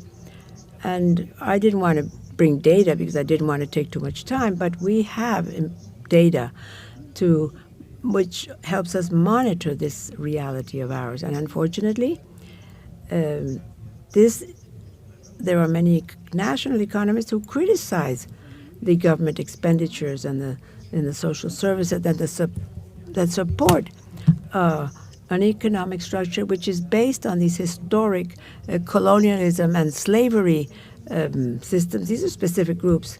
So I'm happy to see that you're understanding that this is not a fight of only black women and that this is changing. These economic policies that are based on social classes obviously don't consider the intersectionality or the specific situation of the black population and of those in the periphery. As for my framework of international law, which was one of the questions, I consider the importance of human rights in promoting the institutional debate. And I remind you that some of the recommendations, like the affirmative actions and the quotas and the hiring policies and the promotion of diversity, all legitimize a demand which was legitimate to begin with, but which was left in what someone mentioned as an acclamation of racial democracy that also has problems of meritocracy, which we know is quite false. So these social rules helped us show the subtlety of some of the discriminatory practices which resulted in racial exclusion, particularly in the economic field. When you see the educational difference of these people who are black and how difficult it is for them to get a job, the tendency is to exclude them or to give them jobs with the lower wage and the high rates of even housing segregation are subtle forms of maintaining that discrimination and preventing the full development of these communities. I believe that the Durban Declaration and Plan of Action has a greater degree of sophistication,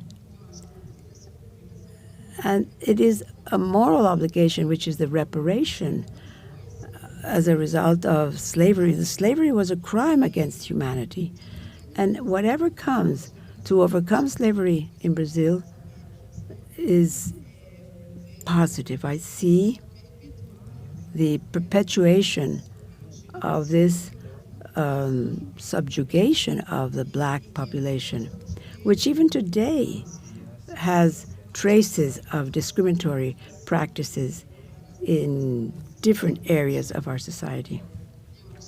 I think that the idea of proposing a national plan of action, as was mentioned in the Durban Declaration and the Plan of Action, imposes certain responsibilities on the states, and I believe that that was important to institutionalize the racial policies, recent policies, in fact. If we see them within the sphere of the government starting in 2003, and they're now in the process of implementation and consideration. But in other words, I think that the mobilization of all these instruments help us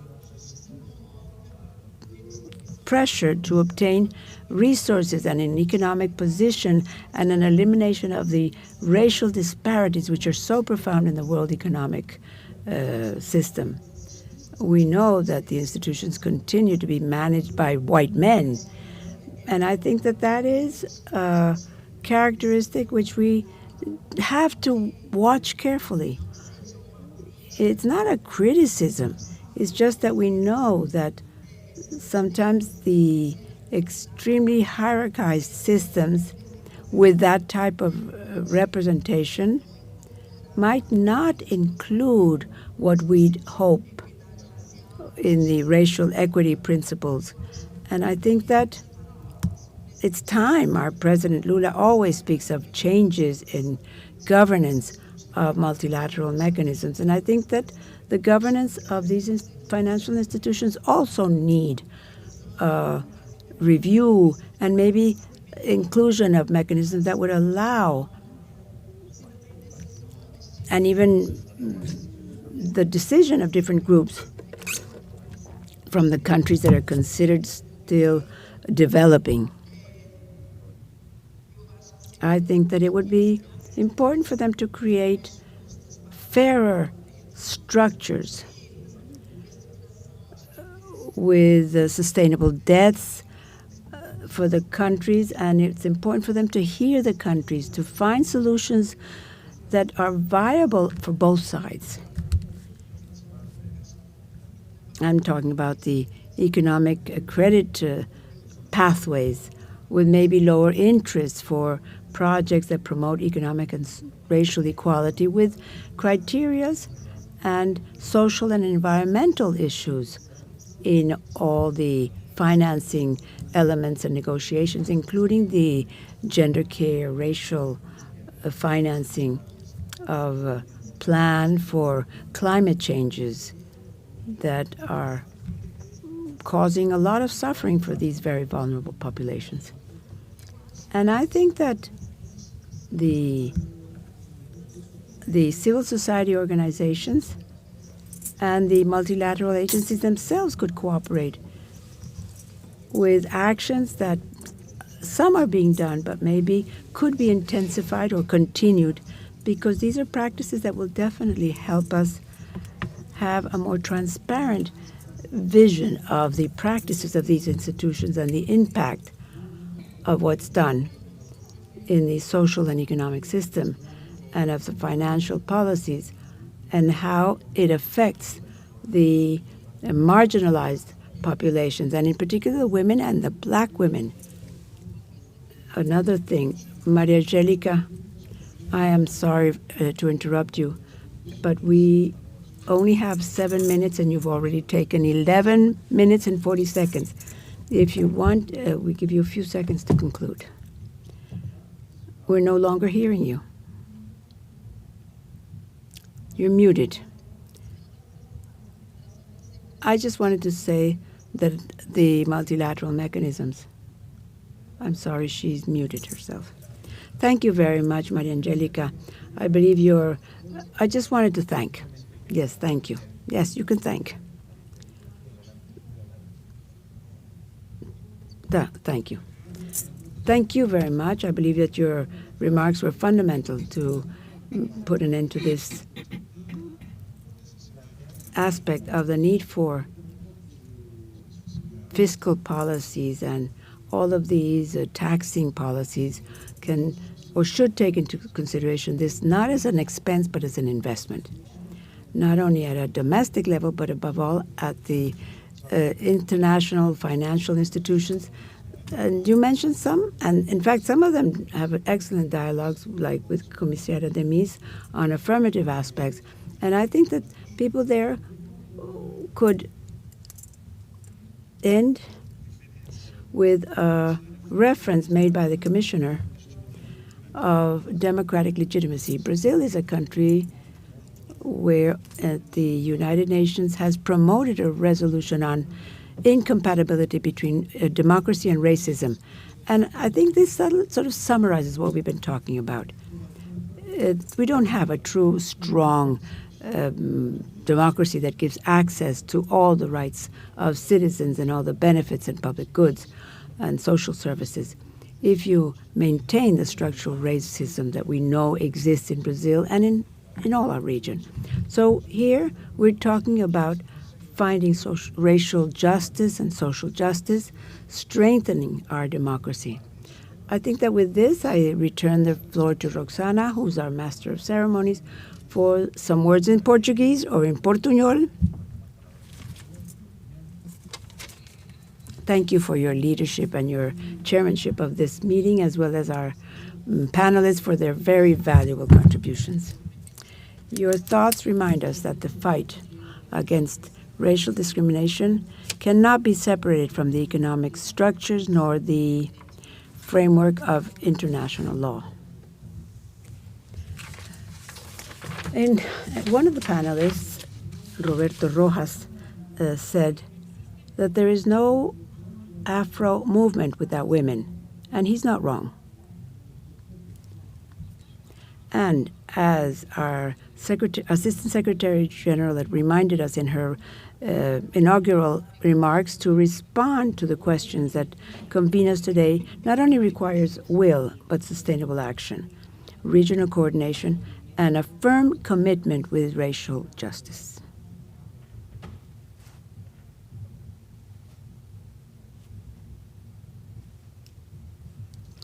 And now I'll go into English. Before we end the day, we want to extend our sincere gratitude to the permanent missions of Jamaica, Uruguay, Peru, Brazil for their leadership and commitment, for helping make this space one of dialogue, reflection, and collective progress.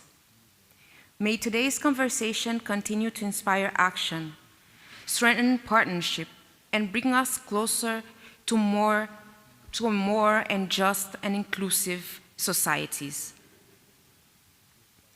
we are working to build together. Thank you all.